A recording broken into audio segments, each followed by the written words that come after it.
kus kohas kuradi mulle üldse punk hakkas meeldima. See oli kuradi 83 kuradi, siis ma elasin niisuguses kohas nagu Võsu. No see on seal kuradi Ida- või Mäda-Virumaal või kuradi kuskil seal sektoris. No ja kuradi, ja võt sinna kuradi tulid suveks kuradi.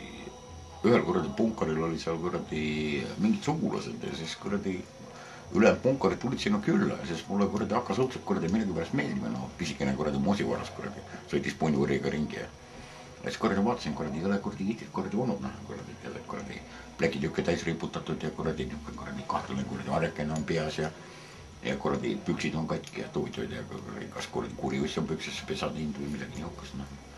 No kuradi, siis ma hakkas meeldima, siis ma hakkasin natuke rohkem ja kuradi joonistavad igale poole kuradi ringi sees kuradi A-tähtasid.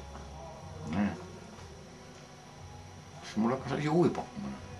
Siis hakkasin uurima, mis, kus ja kuidas.